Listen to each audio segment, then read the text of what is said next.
We will continue where we left off yesterday. Yesterday, we started building our recipe search app, or better yet, 2 days ago, we started building our recipe search app. Our recipe search app, basically, it uses an API key. So there's a lot of fundamentals and topics we addressed in building this app. First, we had an API key. We needed to secure our API key. Anybody remember how we secured the API key? How did we not allow our public GitHub to show the API key? Yes, Chelsea. The secrets folder, right? So what enabled us to not push that secrets folder to GitHub? .getignore, right? So the .getignore file, that particular file here, that particular file enabled us to hide our API keys from our repository. And at the bottom of the file, we included the secrets folder here. Can we all see in the back? Can we all see in the back? So we added the secrets folder. Anything in the secrets folder doesn't get pushed to GitHub, right? So in our secrets folder, we have a secrets.swift file that doesn't get pushed to GitHub. Along the way, we also included the .dstore to not get included on GitHub, okay? So that protected our API key from public eyes. Continuing on, so far in our application, let's go to the application.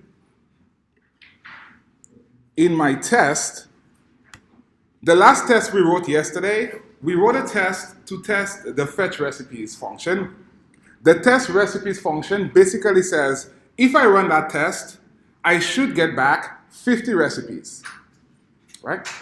I should get back 50 recipes because in our endpoint, we specified get us back 50 recipes, and this function actually returns or captures 50 recipes in the completion handler. So when we run our test, let's verify the test still runs. Go ahead and click on the play button in your test folder. Go ahead and click on the play button in your test folder. Again, this is an asynchronous test. It depends on the network. So if you have no network, the test will fail. We have a timeout here of 5 seconds. If it exceeds that timeout and the completion handler does not come back, the test will also fail. So this is not a unit test. This is an asynchronous test. As you see now, it failed because my network is bad, right? Maybe I could change my timeout to say 10 seconds here and run the test again. Again, this test relies on the network. It's not a unit test, right? Any questions about asynchronous tests? Yes? I've been having that same error since yesterday, so like even if you put 30 seconds, will it not like I don't know that like why it's Let's see. So it exceeded the time. Even when we run the app itself, it takes a while. Like the API itself is really slow. So again, the asynchronous test is not reliable because it relies on that network. the network as in the internet connection? The internet connection, our internet connection, is really bad, especially this morning. I tried to run the application. Okay? It can fail just because of Exactly. So that's why it's not a reliable test, right? If your network is reliable, this test will run no problem, as we did 2 days ago, right? But for some reason, our Wi-Fi is really bad right now. Anyway, so moving on. Yes? The what? All the notes is on the repo. Pull the repo. So I'll pause here again for the 100th time. If we don't have the notes, where do we go? If we don't have the class notes where we left off, where do we go? Cassandra, where do we go? We go to GitHub, right? What's the resource name?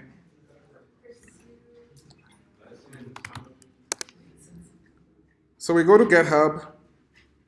You see the network is really bad. Look at that. Simple GitHub request. Yeah, lecture resources, right? That's where we go to get the repository. Yes, sir. I'm going to find this recipe search. Recipe search, yes. Yeah. Man, what's happening to... Is everybody having bad connection right now? Is it just me? Let me try to restart my Wi-Fi.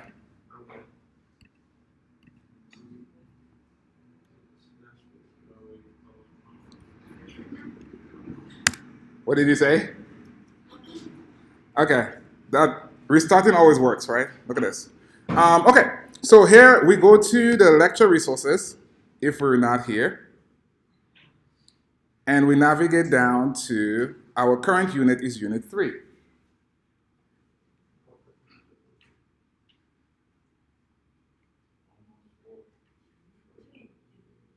Almost 4, that's correct. So our current unit is Unit 3. I go down to Unit 3, there's projects there, there's playgrounds there, there's also lecture videos. So again, end of day, I always do my best to update any videos or lectures we had or resources we had for that day.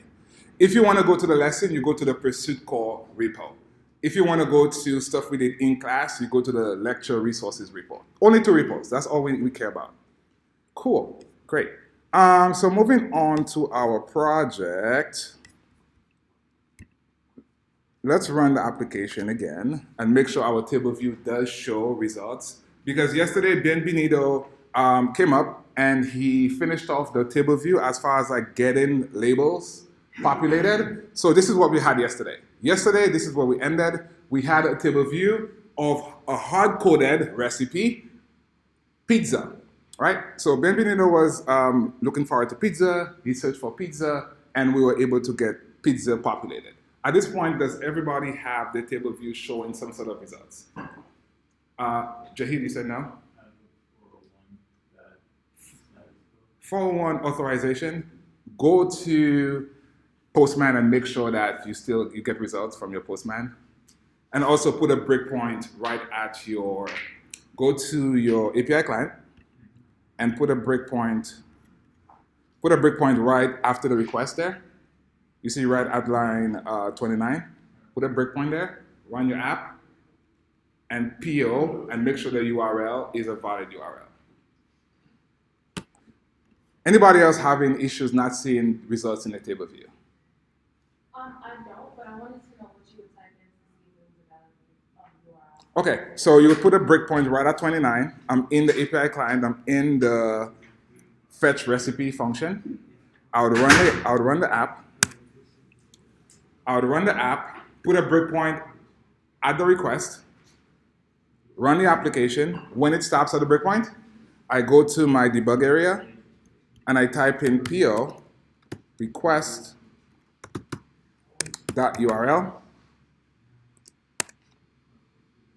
right? It shows the URL. You copy that URL, you paste it into Postman, and validate that it does give you data. At this point, if it does give you data, something else is happening in the code, you'll go further down. But here you'd most likely catch an error if it's like a 401 authorization error. Cool? Great.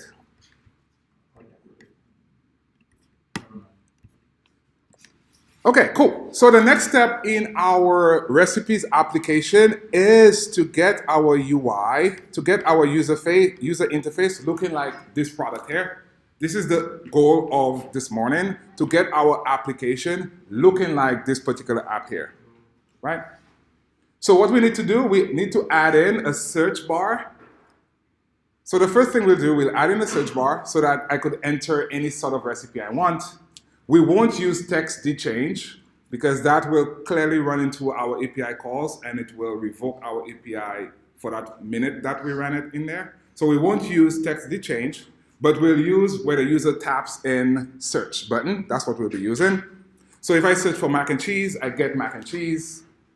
So first step is to get our search bar working. Second step will be to get our cells looking like that cell. That's a custom cell. We'll do a custom cell. And at this point, that'll be the end of that particular recipe search. We won't go into the detailed view. We'll do detailed view more later. But the big topic today I want to start talking about is post request. But our goal for the recipes app is basically get search working and get the custom cell working. Okay? So 2 objectives. So let's keep going here. Objective number 1, let's go to our storyboard. So everybody navigate over to the storyboard. Storyboard file is in the supporting files, in the supporting folders area. So go to your supporting files and go to storyboard. Go to storyboard. Go to storyboard. Click on the table view. Click on the table view. Navigate to your size inspector for the table view. Navigate to your size inspector for the table view and delete the constraint that says top area right here. So delete the one that says align top area. Click on it and delete it. So at this point, we should have 3 constraints. So 3 constraints, we deleted the top constraint. Mel? Good? You don't have the recipe tab? It's not that, it's really have the whole file inside the control file. So I decided to download it, and I can't download it because the internet is now bad. Okay. Cameron, can you zip? Oh, internet issue again, right? I'm just gonna use my old one, and it's just gonna. We need like a classroom thumb drive or something where we could quickly swap when the internet decides to take a break. Cool. We'll onboard you, okay? Just like, okay. All right, so we deleted the constraint, and go ahead and click on your table view.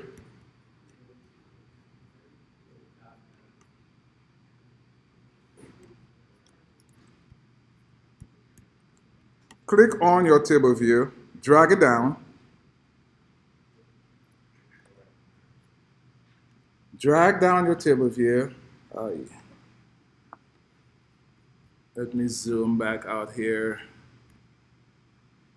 Simple drag, it wants to drag. If you have issues with your table view, go to your navigator area, go to your documents outline, click on the table view, like I just did. So click on your table view in the navigation outline here. This is going to be easier. Click on your table view, and all we want to do is drag the table view down so we could place the search bar above the table view. Okay? So drag your table view down so we could place a search bar over the table view. If you're having difficulties like I just had earlier, you use the document outline, you click on table view, and now you have access to the table view. You drag it down so we could position the search bar above the table view. Okay? Next up, let's go get a search bar. So go to your object library, search bar, drag in a search bar over to your scene, position it right below the nav bar, and we'll set constraints for the search bar. Constraints will be 0 to the top, 0 lead-in, and 0 trailing. So go to your constraints area, add a constraint to the top. Top is 0, lead-in is 0, and trailing is also 0. So here we have 3 constraints for the search bar, and click on Add 3 Constraints. Great. Lastly, let's redo our table view. So drag your table view back up right below the search bar, snap right below the search bar, right? Snap the table view top right below the search bar and add that last constraint. What constraint are we adding? The top, right? Very good. So click on your add new constraints and click on only the top, because that's what we removed earlier, and add 1 constraint. At this point, we should have blue everywhere. No more errors, no warnings. We are good. So at this point, we have our search bar. Yes, sir.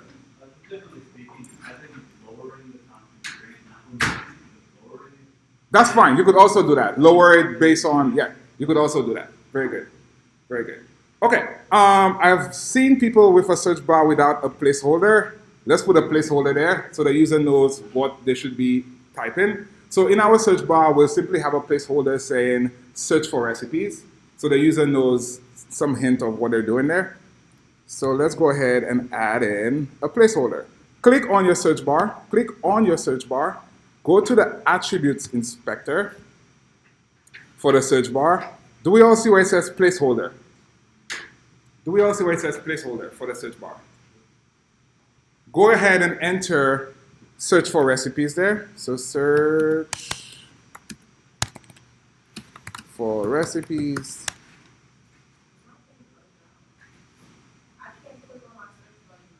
You can't click on your search bar. Go outside of your storyboard and come back. If not, close Xcode. You got it? You got it? All right, cool, perfect. All right, at this point, let's open up our assistant editor. Open up your assistant editor. So navigate to your assistant editor. Open up your assistant editor. And we want to go ahead and add a search bar outlet to our recipe search controller. So control drag from your scene, from your search bar, over to your view controller. Control drag from my search bar over to my view controller. And simply name it search bar. So the name will be search bar. Xcode wants to close. Okay.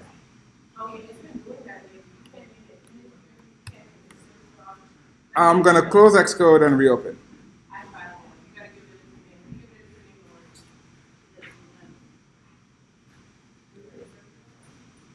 Search bar has been working for the last 4 years for me.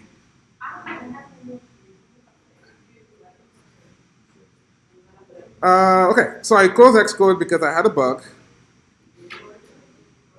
I'm opening up Xcode again.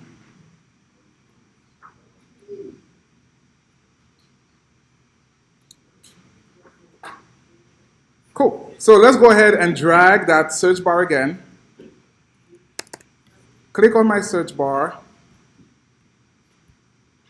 Control drag from my search bar to my view controller. And search bar. Right? Xcode, right? We love it, we love it. Cool. All right, so at this point, we all have our search bar outlet, correct? Great. So we are pretty much done with the assistant editor. So we could close out of the assistant editor. Go back to our results search controller. We in the results search controller. This to-do is done, by the way. We have an array. Thank you, Benvenido. We have an array here as well. This is good. We have our table view, and we have our search bar. Great. What do I need to do for the search bar in order for that search bar to work? I need a delegate, right? So I'll put a delegate in my view did load. I'll go ahead and say search bar dot delegate equals self. Am I done? What else am I doing, Oscar? For the search bar dot delegate. I'm getting an error right now. You have to make an extension for the So Oscar says I need to make an extension for that search bar. Is it required that I need to make an extension? It's not required. I don't think it's required. It's not required, but we use it to separate our logic. Keep that in mind, everybody, please. We use extensions in view controllers to separate our logic. It's not required. On my view controller right here, in my view controller, I could simply put a comma and say UI search bar delegate. Okay? But it will be harder for me to navigate my code. Or somebody else coming in like, hey, what's your delegate? I just go to that extension area where it says UI search bar delegate. I get it. Okay? Next reasons for extensions, to extend a type, right? We did that with our image view. We extended image view with a new function. We called it getImage. Okay? 2 use cases for extensions there. One, to separate your code. Second is to extend the type itself. All right, so let's keep going. Oscar says to go create an extension here on my recipe search controller. And my protocol will be UI search bar delegate. What method are we using? What protocol method are we using here? What do we want? Yes? Search bar button click, right? Why are we not using the search bar text change? Kelby? Because it will call our API way too many times, right? Our API, we have a limit on it. It's 5 requests per minute. If we say did change, by the time the user searches for one recipe, we have a 429 error, right? That beautiful 429 error. But if we have control of the API, meaning that's our API, if we have control of local data, we could search regardless, right? We use text did change, no problem. Typical example, in our lab for the movies lab or the TV shows lab, it's open, there's no request limit there. I could have text did change. Everybody with me? Okay, cool. So let's go ahead and type in search bar button clicked. Be careful there, not cancel, right? Search bar button clicked. Okay, so the user, our search bar is available to the user types in some search query, they click on the search button, our search bar button click functions gets kicked in. Let's take care of some logic. Let's get that text that the user entered. So to get that text, it's optional. It's optional. Search bar.text is optional. So we'll use a guard to unwrap it. So let's go ahead and do that. So here we will use a guard let to unwrap the search bar.text property because it's an optional.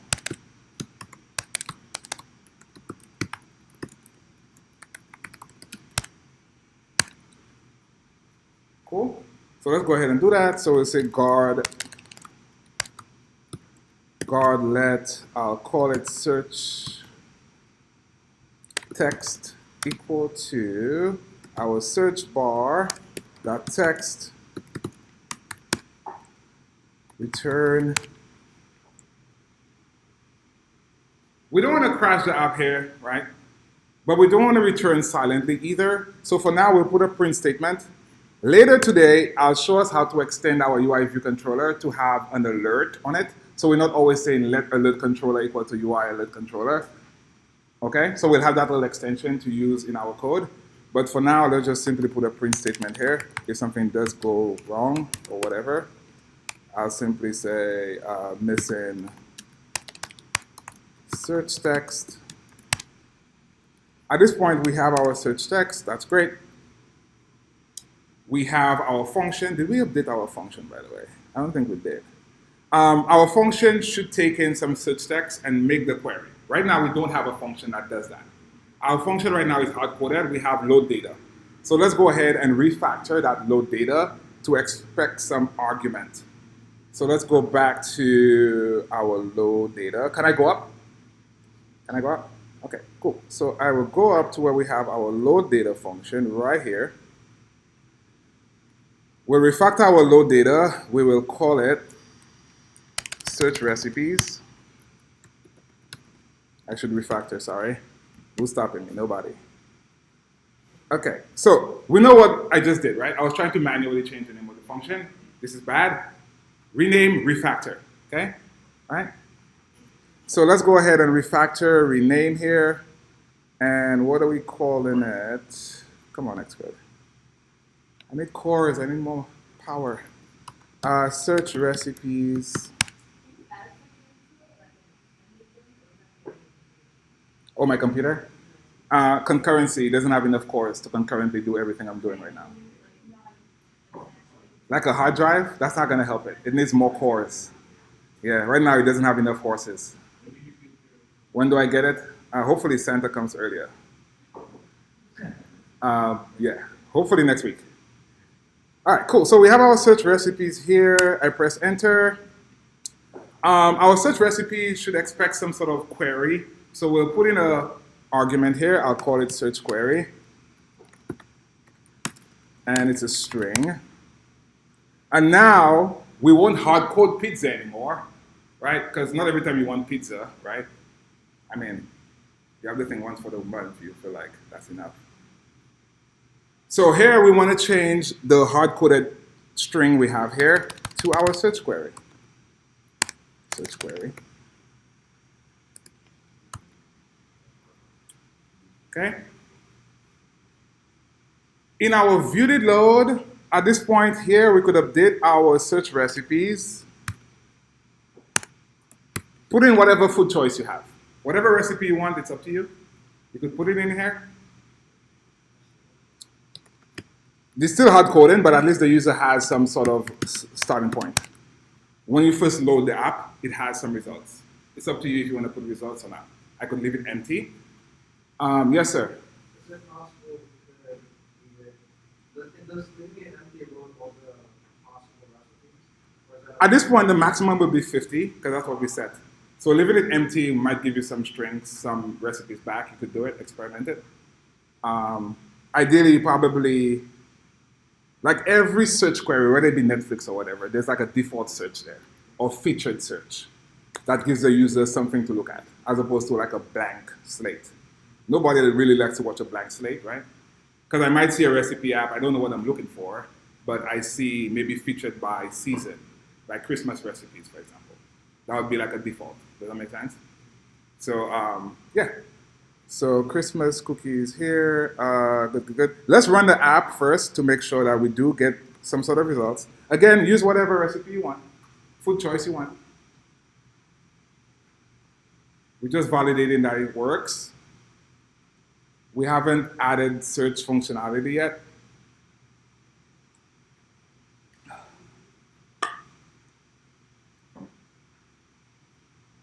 Oh, I'm running on my iPad. Confirmation, it does work on my iPad. My iPad, right? So it works. I have my results. Norwegian Christmas cookies, Christmas sugar cookies, all the sugar stuff. How are we doing? Everybody has results, right? For whatever recipe choice you put in. Okay, great. So let us move on here. Let's keep going. Let's make our search work. So in our search, go back to the search bar, search button clicked function in our extension, and let's make use of the search text. So I have my search text. On line 83, I'll simply call my function that we just wrote. It's called search recipes. And I pass in my search text. All right?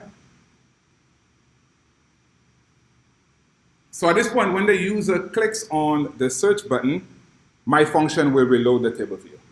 Will it? Let's verify. So search recipes gets called. Let's go back through it. Search recipes gets called. It queries my API client. My API client sets up my recipes. My recipes has a did set on it. This is going to load my table view. I'll get back my recipes. Everybody? Right? So that's the workflow of the application. That's what happens. So let's go ahead and test it. Run the app.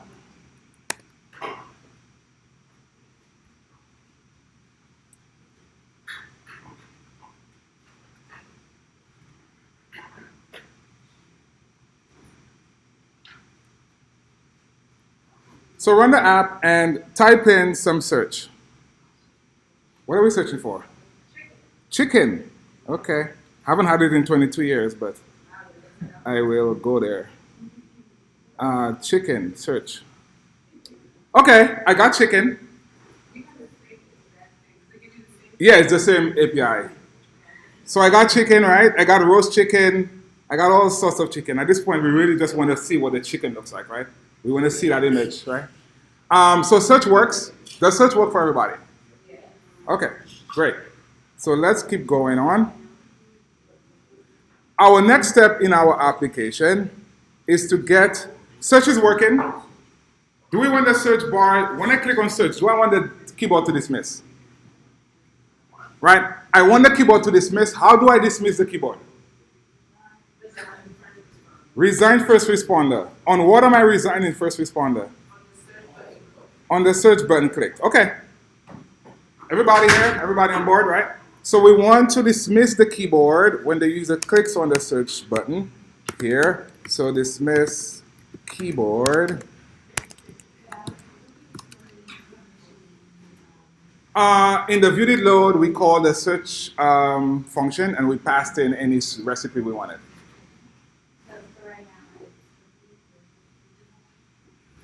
But for right now, we're really into Christmas cookies and then. It could be anything you want. I put Christmas cookies. Yeah. I'm saying, but why do we want?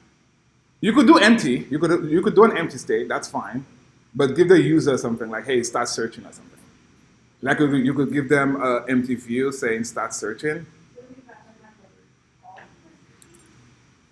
I would rather have recipes for the season if I was doing that particular app, or recipes of the week as the default search. Okay. Yeah. Does that make sense to you? Yeah. But blank is never that ideal user interface for any user. Dismiss keyboard when the user clicks on the search button. So here we'll simply say search bar dot resign first responder. Okay? And let's run the app again. Let me get my simulator going.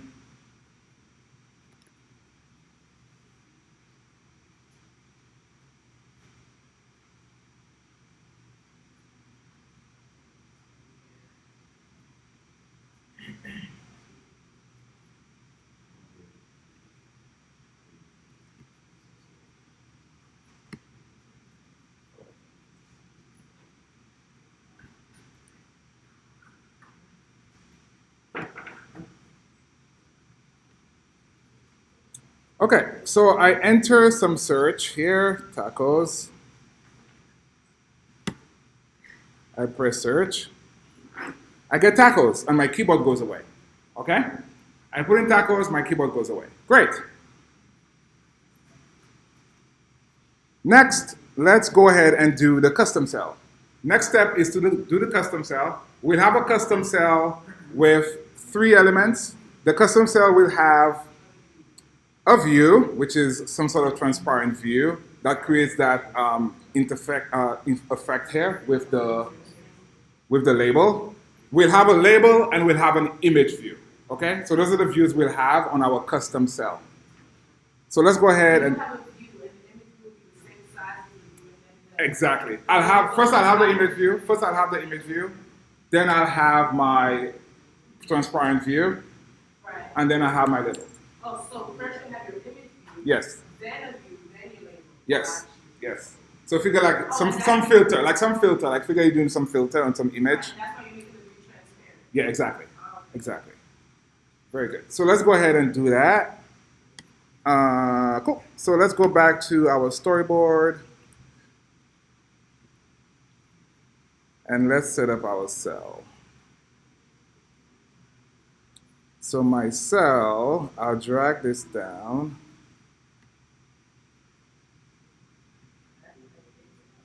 I'll change my style. I'll change my cell style to custom.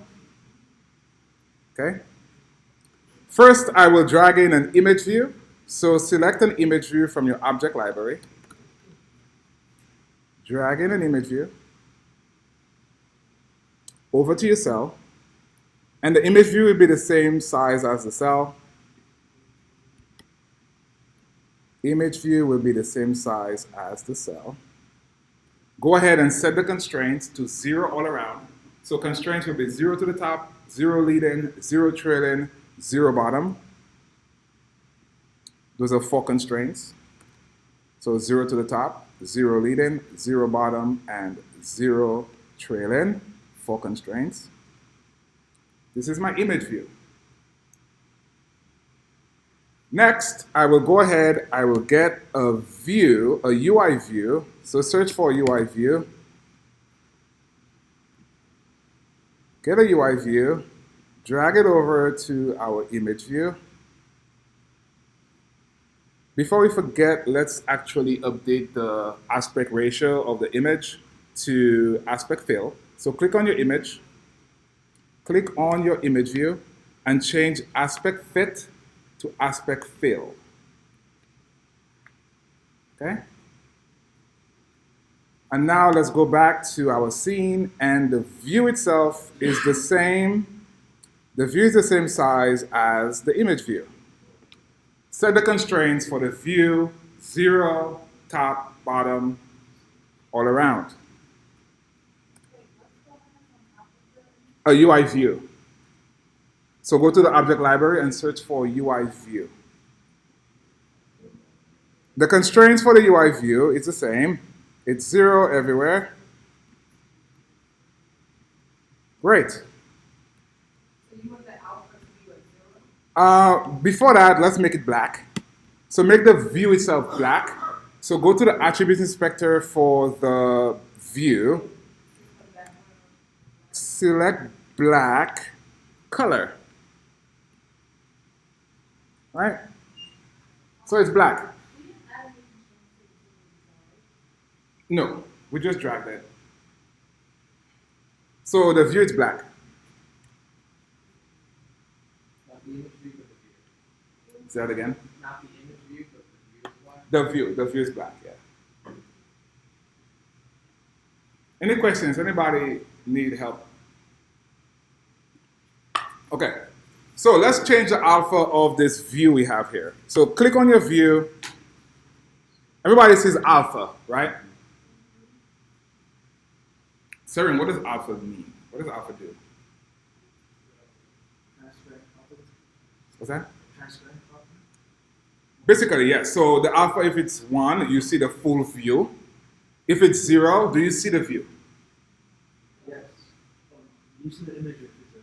Right? So if the view is set to 0, basically the view is hidden. The closer it gets to 1, the more of the view you see.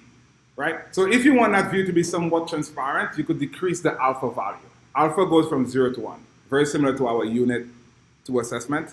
Right? We change the alpha value on the color, not the color. We changed the alpha value on the color. It made it transparent as we went down. Okay, so here we want to take it down maybe to 7, maybe 7. We could test this out. Keep it at 6 for now. Keep it at 6. So alpha is 0.6. Alpha is 0.6. And next, let's go ahead and add our label. Add a label. So go to your object library and type in label. And we're dragging the label right at the center. Our label will be white. So go to your attribute inspector, change the label color to white. Okay. Label color to white. Label color to white. And the label font size, take it up to 24, 26, 20, 26 is fine. Take the font size to 26 and we'll make it bold. So click on the font and we'll change it from regular to bold. Great. And let's set the constraints for the label. So my label, I'll center it. I'll center it vertically and horizontally. I'll drag my trailing to the blue guideline. I'll drag my leading to the leading guideline. And I'll set my constraints on my label.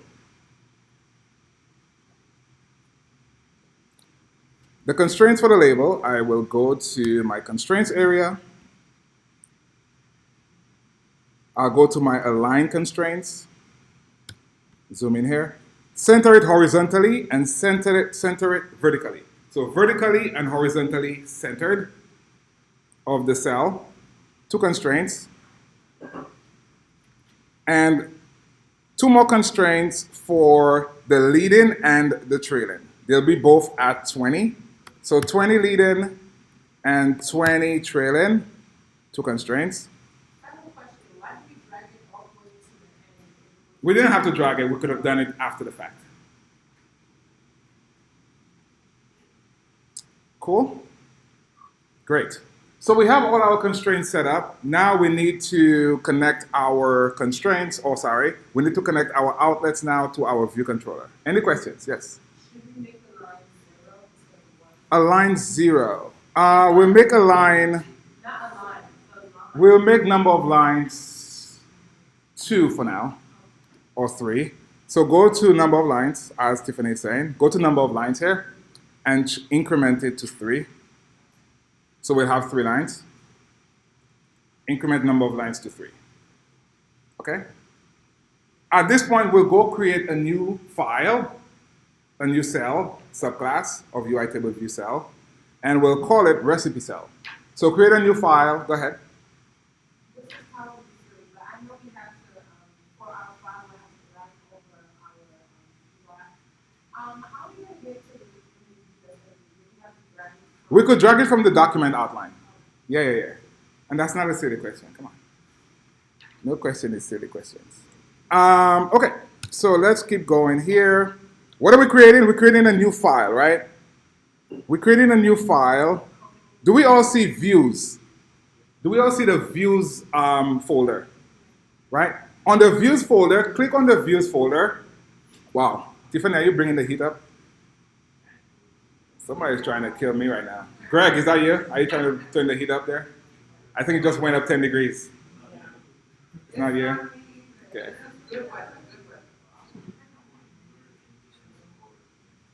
Man, no. All right. Click on the views folder, create a new file. It's a subclass of UI table view cell, and it's called recipe cell. Recipe cell. So on my views folder, I could right click on my views folder, click on new file. What type of file are we creating? CocoaTouch class, right? What are we subclassing here? We're subclassing UI table view, correct? Oh, sorry, UI table view cell. Maybe.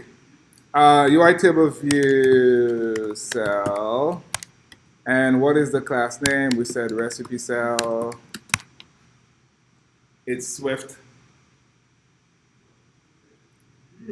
And I click next.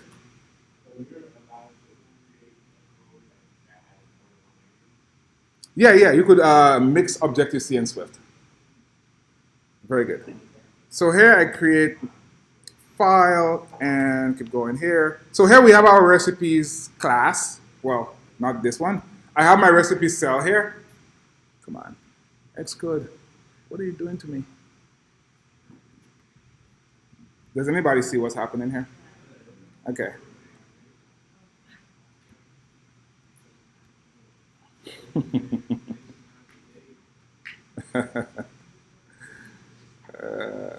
Almost feels like it's April 1st.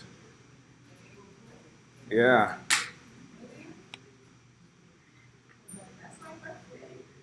Is it? It's my brother's birthday.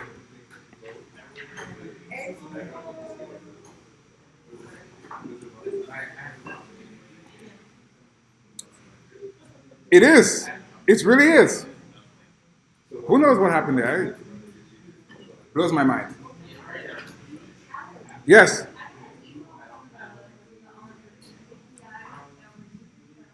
What is it, like a violation? If you get a violation email from Edamam, that's not a big deal. It just tells you you violated, meaning you exceeded the 5 request. That's not. You're okay, yeah. Okay, so I created a file here, and the file is not the file. Very interesting.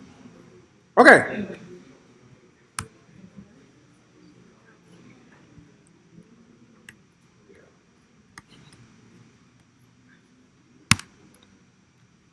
Give me a second to set up. Did anybody get some weird error with their cell? Okay. All right. So I'll create my cell. It's called recipe cell. It's a UI table view cell. Invite red declaration.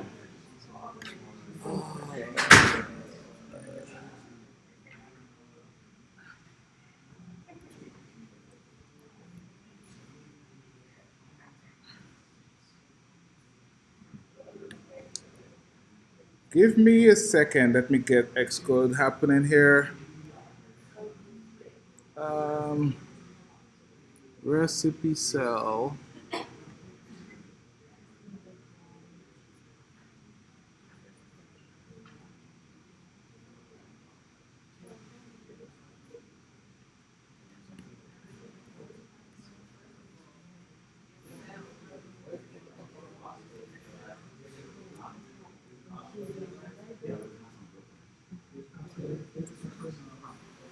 You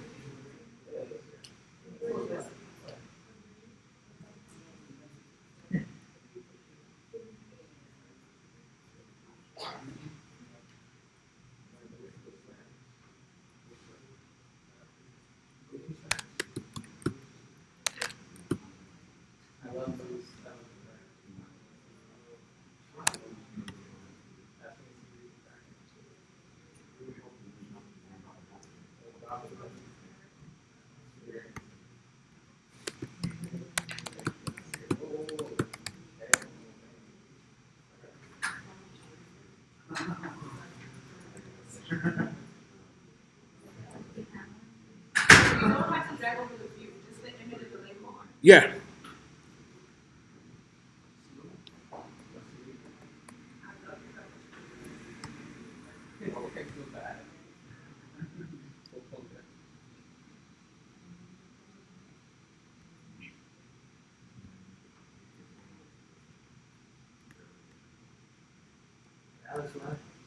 Nah, I had a hiccup with Xcode. I'm just resolving it.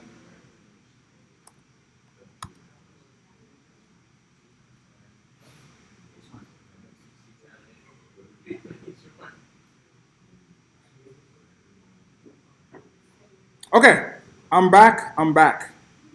Okay, so I created a recipe cell. I got a recipe model. I had issues there. I had to fix it, but I'm back. We all have our recipe cell, correct?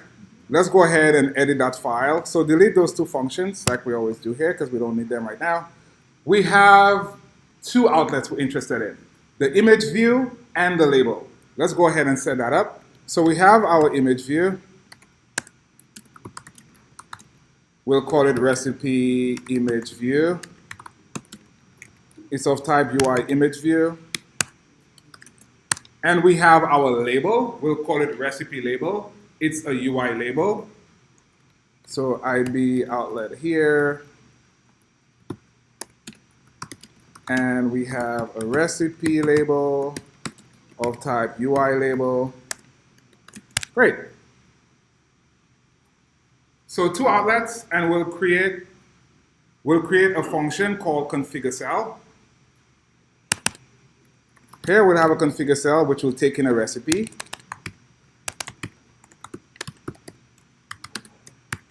Configure cell will take in a recipe. So configure cell for recipe of type recipe. Right? What do we want to do? We want to set up our label. Our label is called recipe label. Recipe label.text equal to recipe.label. And next, we need to get an image, right? A recipe is not a recipe without a nice, beautiful image of that recipe. So let's go ahead and get our image. So set image for recipe. All right?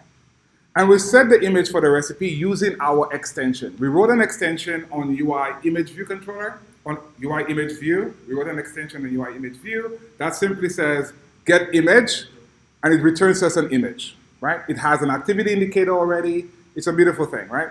Later we could customize that. We could say, hey, do I want an activity indicator? Do I not want an activity indicator? Do I want a specific color? You could also update that function if you want. As far as like colors, activity indicators go. Also like a placeholder image too. It comes really, really handy. So here we have set image for recipe. We have access to our recipe image view. On our recipe image view, how do we access our extension? Go to the extension. How do we access that function in the extension? We have extensions folder there, and there's a UI image plus extensions.swift file. How do I get access to that method that we wrote? Dot get image, right? So I type in dot get image. It expects some string. We'll pass it. The string is recipe.image. Has a completion, which is a result type. Right? Go back to the model, the recipe model. Yeah, I don't have the image. Oh, you could just simply do let image equal to string or let image. Let me go back to it. Yesterday we added this here for the image URL Oh, okay. on the recipe struct. Oh, that's where we get image from. Great. Perfect, perfect, perfect. Okay, so we in our closure, we have a result type enum. We'll use a switch statement to see if we got an error or if indeed we got our image. So we'll use a switch statement here on result type. First, I check for a failure case. Let app error here. We'll simply put a break. We'll come back and fix it. And for my success failure, I say let image. At this point, what thread am I on? Very good, very good. What thread are we on? Both of those answers are correct. So I heard global, I heard background. All valid choices, right? And why are we on those threads? Because we have an asynchronous call. URL session, network helper, both are asynchronous calls.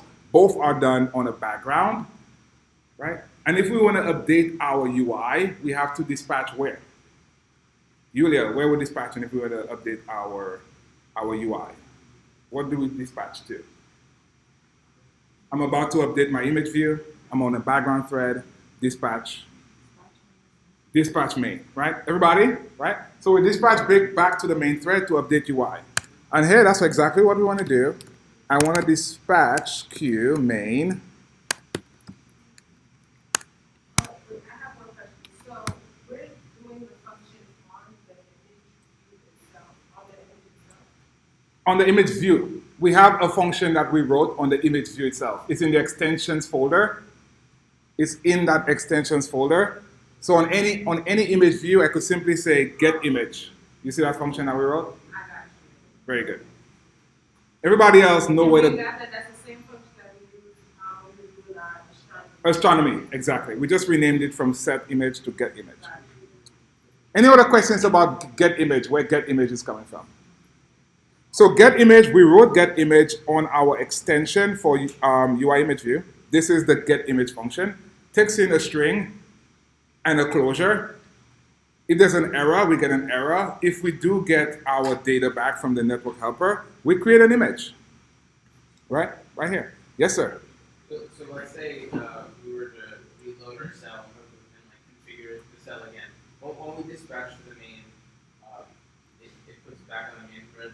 Does it automatically go to the side thread whenever it like recognizes that there's a background? Yeah. Remember, the background task is the one getting the data from network helper and creating that image. When that image is ready, we dispatch back to main. So it knows though. It knows. To go. Exactly. But it doesn't know to go back. Exactly. The URL session does it automatically. Data contents off does not do it automatically. Like we started off talking about asynchronous with data contents off. Data contents off is synchronous. It doesn't go asynchronous. We have to do it ourselves. Very good. Oh yeah. I was right here, right? That's what I'm talking about here. Right. So we wrote an extension. I think Monday we wrote that. When did we write that? Monday? On constellations. Monday, right. So let's go over it again. So we wrote everybody, right? We wrote an extension on UI image view. What does that extension do for us? We have a function called getImage. We pass it a URL. It has a closure that captures the image or an error. So now on any image view, any place we want to have an image, every image in iOS, you need to have an image view, whether it be a button, whatever it is. So on any image view, I could simply say dot get image, pass it a URL, and I'll get back an image. That's what that function does. UI image view here. That's a what?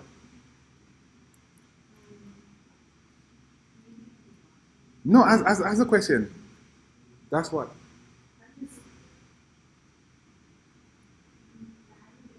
An extension, we said, do two things. One, we use extensions in view controllers to separate code.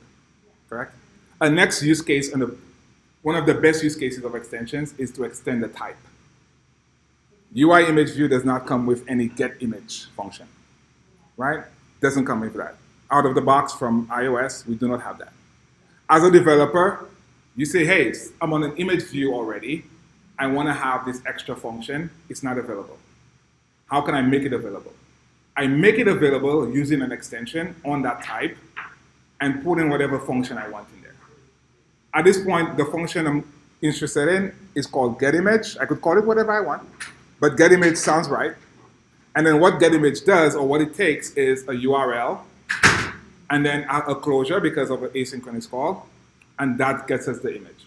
Does that make sense? Very good. Anybody else needs us to go over that again? Yes, Luba? We are using Network Helper here. This is using Network Helper. It has to use Network Helper. This is, well, not have to, but we wrote Network Helper to help us do URL session code.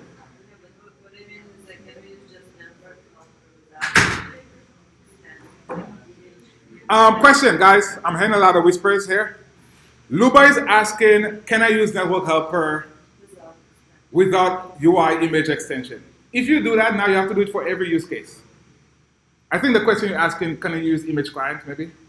Right? Image client doesn't tie in with image view. Image view ties more directly. Well, the image view extension ties more directly with the image view itself.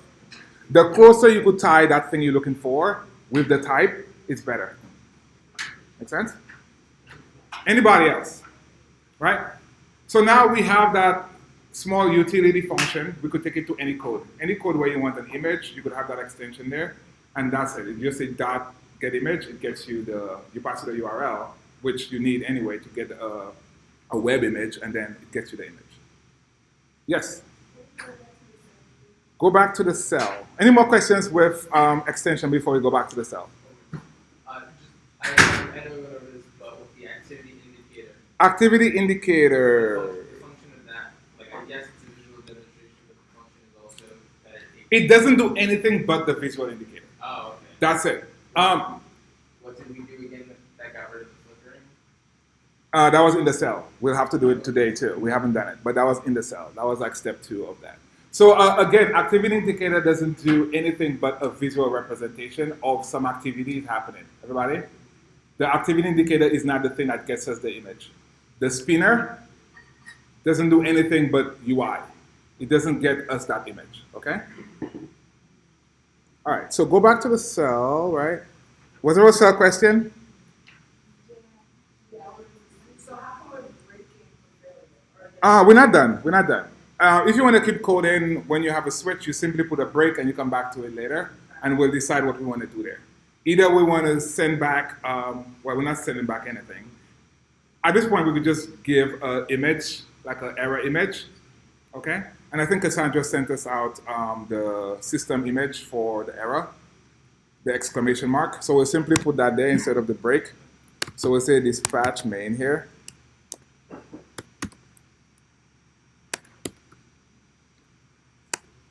And we will say image view, recipe image view dot image equal to UI image system name. What is the name? It was exclamation, right? Mark, Cassandra? Was that what it was? Can somebody confirm SF symbols? Who has SF symbols? What's that? Circle? You could put circle. You guys could, feel free. You designers as well. You coders, you designers as well. That triangle?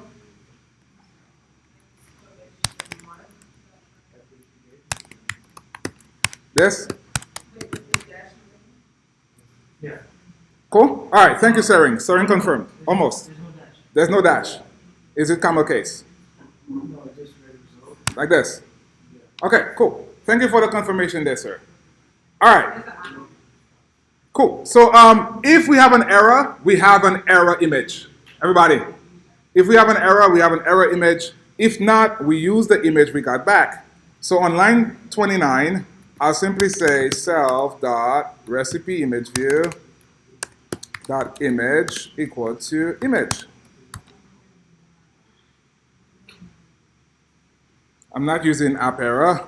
If I'm not using app error, I could simply remove that constant. Again, we're not submitting code with warnings, right? Our code, no warnings in our code, especially to an employer. There's no I There's no I in exclamation. in exclamation. Sorry, what happened there, man? I was inside. You were not looking? Okay. Any questions so far? Oh yeah, I have a question. Yeah. No, go ahead. For the dispatch queue main async, it's only switching to the main thread For UI. for the stuff that's In the block. and okay, afterward, as soon as it finishes, It's still on the, exactly.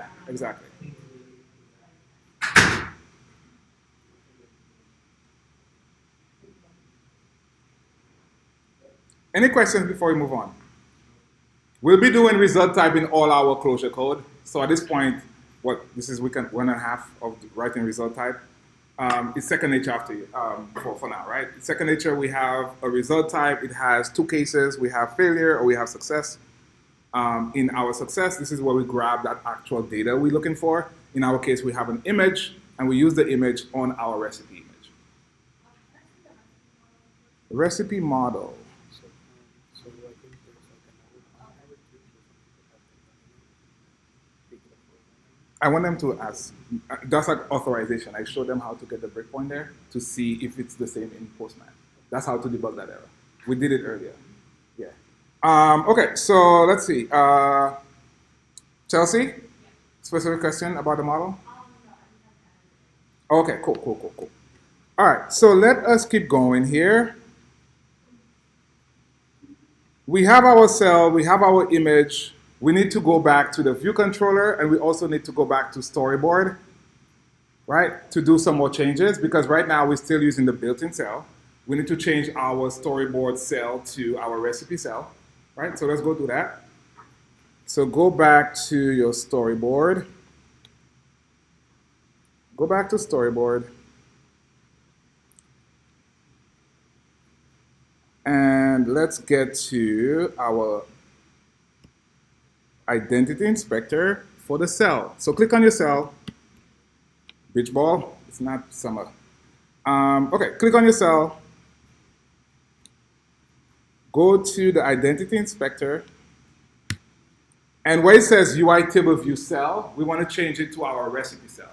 So make sure you type in recipe cell and press enter. Where it says class here, type in recipe cell, press enter.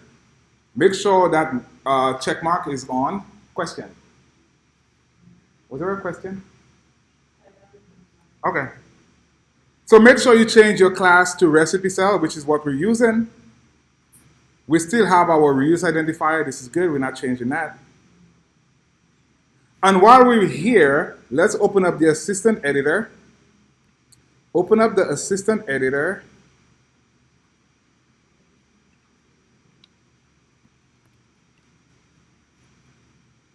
Open up the assistant editor and option click on recipe cell. Option click on recipe cell. Option click on recipe cell. Do we all have our recipe cell next to our storyboard cell, right? So at this point, yes.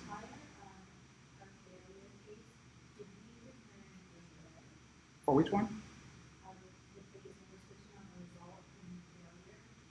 For the cell, we're not returning. There's nothing to return to. So we changed it to a UI image, system name, with exclamation mark triangle. Okay, cool. So make sure you have your storyboard file next to your cell. And at this point, we should be able to drag our recipe image over to our image.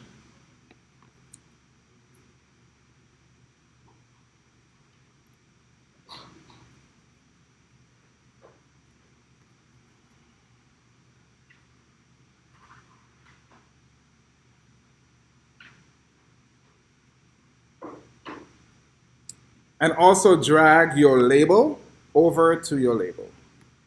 Label over to label. So we've connected our cell class to our storyboard file. The last step will be to go to the view controller and update our cell for row, and also have a delegate to change the height of the cell. Yeah. We haven't done that. We'll do that now. We'll go to the view controller to do that now. So let's go to the view controller, and let's go to cell for row and update our cell. So let's go ahead and update that. So here, no longer are we using the built-in cell. So remove line 69. We still need the recipe, but now instead of using the built-in cell, we'll use our custom cell. But we are not done. How do I get access to my custom cell? Because when I write a cell.recipe image, I don't have access to it. How do I get access to it? Matt? So Matt says I have to downcast my cell to my recipe cell. Do we all agree? Tanya? How do we do that? How do I downcast my cell to a recipe cell? Right now I have a generic UI table view cell.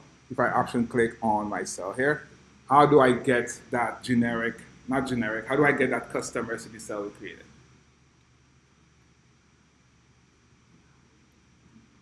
Anybody else? How do we get that? May. So you when you go to cell, Right. you add cell. So May says I need to downcast. This is using downcast syntax, right, Tanya? And to recipe cell, right? And here I'm using guard here that May says. And we downcast to recipe cell. Bless you. Great. So we have a cell. We're not done. If we do get here, we could crash the app here. Here is a valid place to crash your app. This is a developer error. If we come here to line 67, that's a developer error. So could not DQ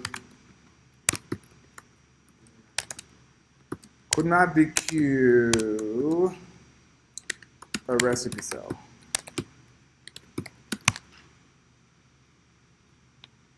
So now we have a recipe cell. We could go ahead and configure, call our configure function on it. So Tanya, here we're using downcasting as question mark to the type we want, and we have to optionally unwrap it, right? Prepare for segue. Yes, exactly. So here we have our recipe cell. We're moving on here. So cell.configure cell, and we pass in our recipe. We pass in our recipe. Our configure cell function takes the recipe. It sets up the label, and it sets up the image. Lastly, we want to make our cell taller than the default 44 points, right? The default height of a cell is 44 points. I want to make it higher. So I need to use the delegate there. We're not using we're not going to be using self-sizing cells here. We'll have an explicit height. So first I need to go back to my viewDid load. And on my viewDid load, I'll simply say table view here, dot delegate equals self. What delegate method am I interested in if I want to change the height of my cell? David? Yeah, what function are we interested in if I want to change height for row, right? So we'll go to the very bottom. I will go right after my data source. Right after the data source, I'll put in an extension here on my recipe search controller, and it conforms to UI table view delegate. And according to David, we need to access height for row, and we'll just return 300, 400. Okay. We have enough code to test out functionality and see if it all works, see if it all works together. So at this point, we'll run the application.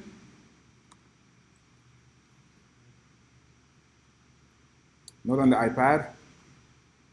Just loves the iPad, huh? I want to run it on my simulator.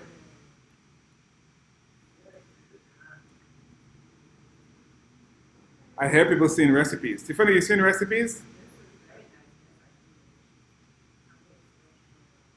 Very nice. All right.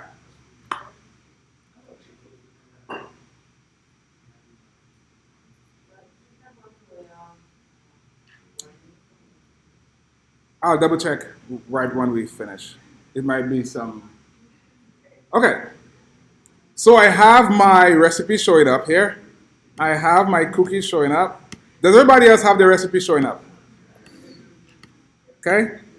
Let's search for something else.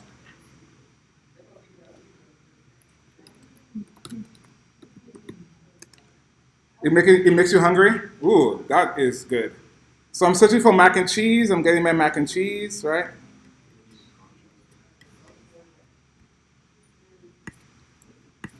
I'm getting stuff here. Very good. Right? Any questions so far? Right? There's a couple of house cleaning we could do. We could do the caching of the cell, not caching of the cell, but keeping track of the cell that was set, the image that was set. Yes, go ahead. Did we put the function in here, prepare for use? We're going to do that now. Well, I'm only asking if we did that because mine is not flipping. It might not flicker because those are smaller images. Okay. The images we had from astronomy were really big, Okay. right? So those took longer and the flickering was more paramount, right? But don't think that you don't need it. We still need it. Cool? Any other questions? Cassandra? Cool? So we'll just add in a title for our recipes and then we will stop here. We'll add a title.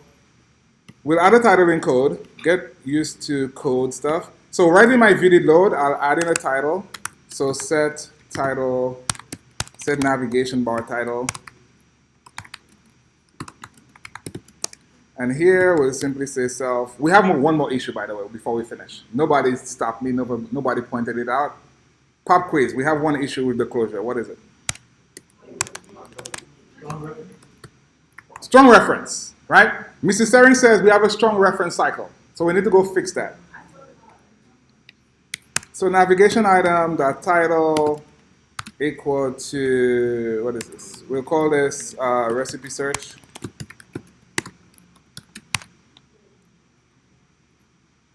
We'll simply call it recipe search. Let's run it again. The closer we get to unit 4, the more code we'll write. Like today, we might see more code laying out functions. So the closer we get to unit 4, the more code we'll write in our view control as far as like not storyboard, get more comfortable with writing code. So here we have our recipe search. If you want a large title, you could change large title, right? If you want to change large title, you go to storyboard.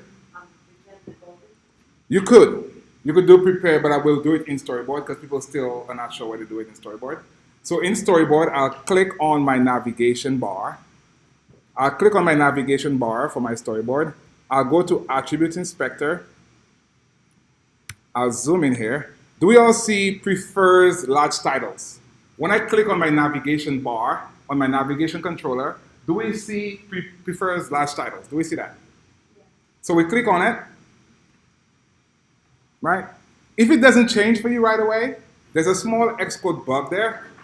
Click on translucent and click it off on again. At this point, it should come up. Okay? We can't change the font. No, you cannot center it. Then you have to go customize. You get what's in the box. You could change the font. We'll talk about that in Unit 4. There's more work to be done there. As far as like the style, the style of the font and everything. So let's run it and let's see what's going on. And we'll conclude the lesson and come back and talk about post request. Oh, we need to fix the strong reference. That's more important. Detail view you could do offline. So everybody, to do, Luba says detail view. It wasn't me. Luba said it. So enable the user to click on the recipe and see what the recipe is, right? It's good to see an image, but if I want to do the recipe, how do I, right? So Luba says, segue over and show a detailed view. Luba is going to show us at some point, either this week or next week, right, Luba? All right, Luba says yes as well. All right, great. So let's go fix our strong reference cycle in our cell. Is that the only place we have it? Okay, so in our cell, we have a closure here. Navigate back to your configure cell. Navigate back to your configure cell. Yes. We say weak self to break that strong cycle. Right now, we have a strong reference cycle between the closure and our cell. We want to break that because here we say in self. We capture in self. That means we are capturing a reference to it. So the closure is capturing a reference to our cell. We want to break that strong cycle. So we'll use a capture list. Let's put some notes in there. So use a capture list example, weak self, or unowned self. Yes, but but back Monday we showed an example where there was a memory leak there. So use a capture list, example, weak self or unknown self to break strong or retain cycle. Cool. So here we will use a capture list in our closure. We'll say weak self here. It could be as easy to, Amini, that you submit some code to an employer and they see you don't capture, somebody else captures, or somebody else uses the capture list, you don't get called back. It's like one of the things, like, it's so competitive, like those small things could set you apart from getting it to not getting it. All right, so we have weak self here. We change this to an optional. We change this to an optional because weak is very similar to an optional as opposed to unowned. If we put this as unowned and the closure comes back and the cell is not anymore on screen, the app will crash. So be very careful with using unowned. You're not sure? Use weak, okay? It's very similar to banging. You're not sure? Don't bang. Use guard, use if let, use nil coalescent. In this point, though, we do expect the image to be around the integration. Not the closure, though. Not the closure. If I navigate away from if the view controller is nil. View controller is nil, it's not on screen anymore. Closure comes back from the network, looks for that cell, it's not there. Crash. Okay, so great. So we have our app is nice and running. Luba will add in a detailed view, so when I select on my cell, it navigates over to a next view. Luba is gonna show us what that looks like. Do we have a timeline? Friday? Is tomorrow Friday? Wow, you can do it. Okay, Monday morning. She said it. Monday morning, Luba will demo to us a detailed cell with a recipe search. Thank you, Luba. Cool. All right, any other questions? We'll stop here. Any other questions? Was that Eric? Offline? Prepare for reuse. We could do it now. We don't have, well, it could be flickering, but the images are smaller than our astronomy images. Uh-huh. Did it flicker? Oh, in the custom cell. It's not on the view controller. Yeah, in the custom cell, you have access to the prepare for use. Yes. There's, on the view controller, there's a method called will display cell. In your view controller, there's an override function called will display cell. That gets called before the cell displays. Do it there. Cool? Cool? So that would have been a purple error if we could do that? No, it's not a purple error. What are you talking about? The weak self? No, it's not a purple error. It's just a memory leak. Yeah, purple error. Yeah. I'm thinking purple error as in dispatch. Sorry. Okay. Yeah. Purple triangle error, yes. Okay, so let's stop here. Thank you.